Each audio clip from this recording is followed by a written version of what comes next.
Good morning.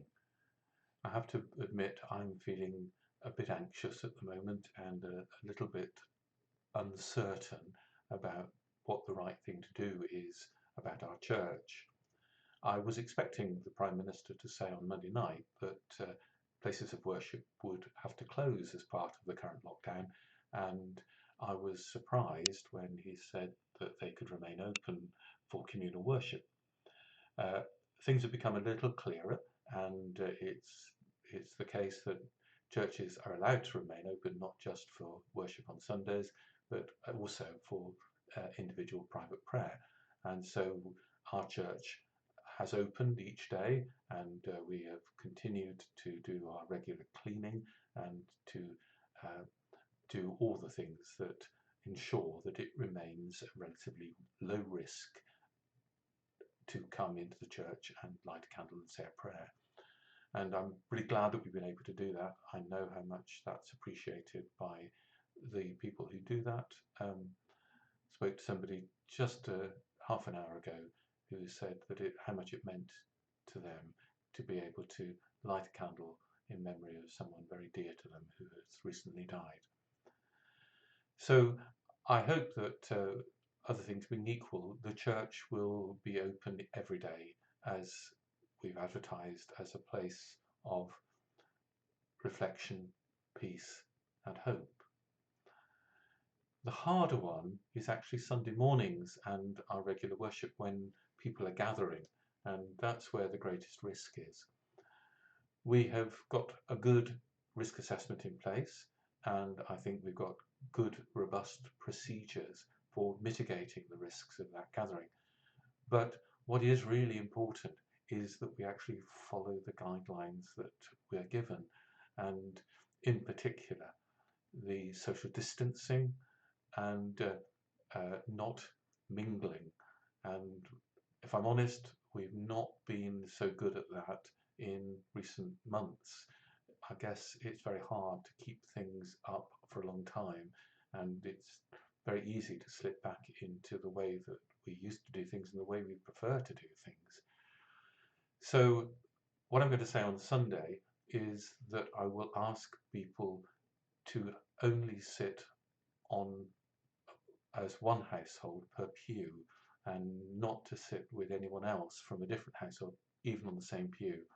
We have enough space within our building that we can be spread out. Of course, it's not ideal, and of course, it's not great if you end up sitting out of view of the altar and the people who are speaking.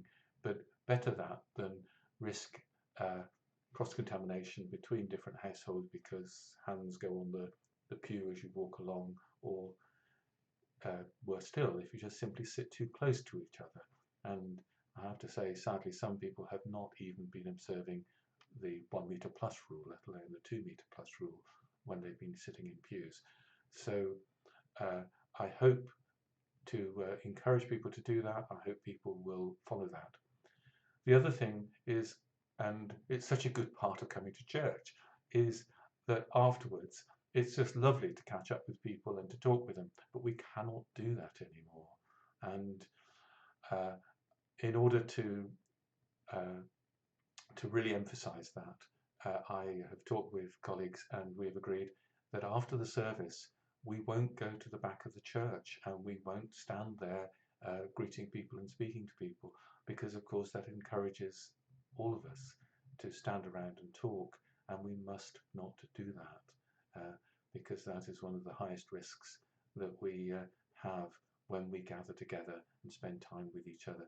Because we might think it's only for a couple of minutes, but it's amazing how when you get talking, the minutes go by, and before long, we're well over the quarter of an hour, which is when the risk really begins to go up.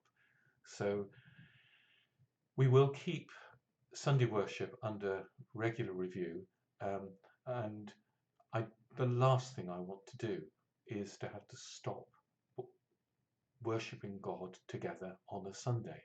But if we can't be sure that we're doing it as safely as we possibly can, then that is a difficult decision that will have to be made by me as the incumbent in consultation with the PCC. We want to keep everybody safe. We know that the virus is spreading more rapidly than it has at any time in the last year. We want to have as much normality as we can, and being together in the worship of God is part of that for many of us. And we want to be faithful to God, but we mustn't do it at the risk of harming other people, let alone ourselves. So I hope that you'll understand what we're trying to do. I hope you will support it, and I hope that you will, when you come to church, will follow the guidelines strictly so that we can continue to meet on a Sunday morning. Thank you very much. God bless.